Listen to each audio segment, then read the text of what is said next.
જય માતાજી।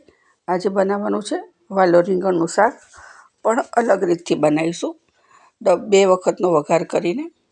તો અત્યારે આપણે આની અંદર તેલ નાખી અને વાલોર ખાલી વઘારવાની છે, જે વાલોર પાપડી આવે છે। હળદર નાખી અને નાખી દઈશું, બધી જ અંદર નાખી દઈએ અને એમાં ધાણા જીરું, મીઠું નાખી અને હલાવી અને થોડી વાર રાખીને પછી મરચું નાખી દઈશું, ઢાંકી દઈએ।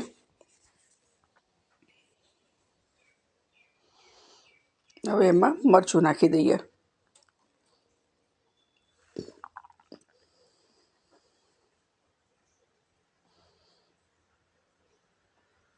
અને મિક્સ કરી અને ઢાંકી અને એની ઉપર પાણી નાખી દઈશું, એટલે ગરમ પાણી ઉપર થાય એ આપણે એમાં શાકમાં નાખવાનું છે।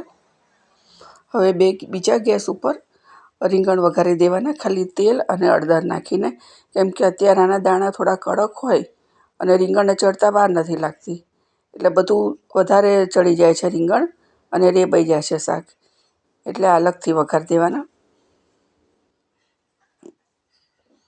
ટામેટાં પણ કાપીને મૂક્યા છે સાઈડમાં।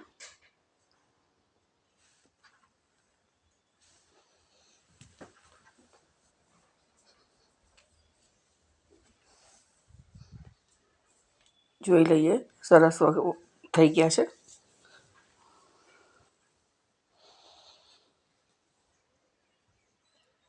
હવે આના શાકના દાણા પણ જોઈ લઈએ, એ સરસ ચડી ગયા છે। આની અંદર જે રીંગણ આપણે વઘાર્યા હતા એ કરી દઈએ અને ટમેટાં નાખી દઈશું।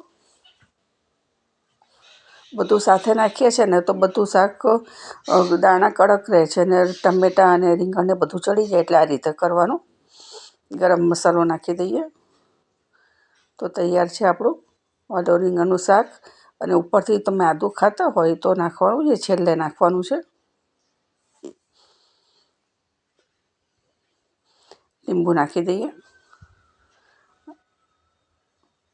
અને ધાણા નાખી દઈશું। તો મળીએ બીજા વિડીયોમાં। જય માતાજી।